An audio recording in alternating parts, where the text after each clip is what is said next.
When I heard track Rock You, um, I thought it reminded me if you maybe have influences from crews like Helmet or Primus. You ever heard of them? Of course. What do you, are they influences to you? um, I mean, of course, I'm familiar with Helmet and Primus, but uh, that particular tune, no, I mean, maybe indirectly they did influence me. You know what I'm saying? But that wasn't, what I had in mind when I was going into the recording process for the joint. Yeah.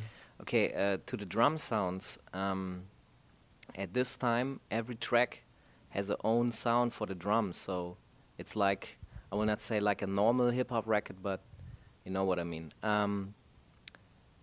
What was that about? Because back in the days, there was this typical Questlove drum sound.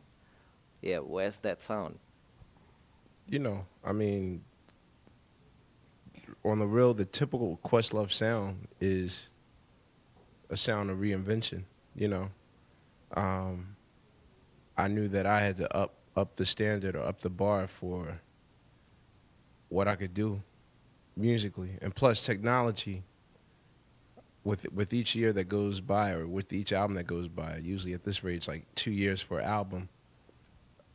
There's brand new means of technology, and I'll say during the last album, I was more on a purist level of recording, using a lot of analog stuff, and I was really against Pro Tools and using like a lot of digital technology to mix my drums. But we did this session with Lenny Kravitz, like I'll say like 2 years ago, and he told me, it's like, look, man, because I was on him, like, you do all your stuff in Pro Tools now. You're not about the purist thing anymore. And he said, look, if Jimi Hendrix were alive, he'd be using Pro Tools.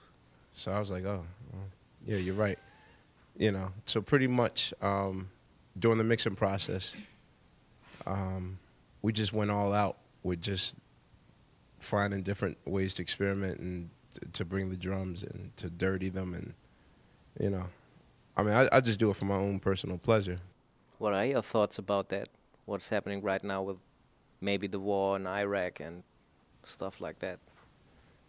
You know, my thoughts is, it is what it is. There is no thoughts on it. I'm not shocked at all at what's going on. Do I believe in war? Not necessarily. But I'm not shocked at any events that have happened in the past 2 years. Not at all. That's hard if you're not shocked. I mean, it's like that you're expecting those kind of shit. Totally. I mean, black people, like there's a difference. There's a different mentality between how black Americans think and other Americans. A lot of people are shocked, like, oh, this is happening to us, and but pretty much there's black people live under terrorist regime all the time. It's just not called terrorism. Police harassment, that's terrorism.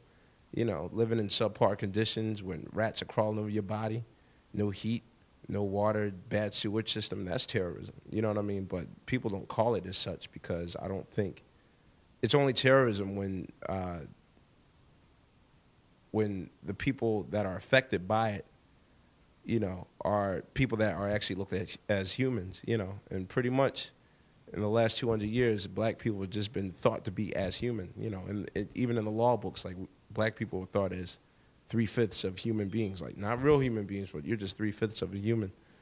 So, pretty much people don't look at as police brutality or miseducation of people or any of that thing as in a compassionate light, But once it starts happening to everyone else, then it becomes, over in Croatia, it's hell every day for somebody, Now that it's starting to be hell over here, then it's like, it's an emergency,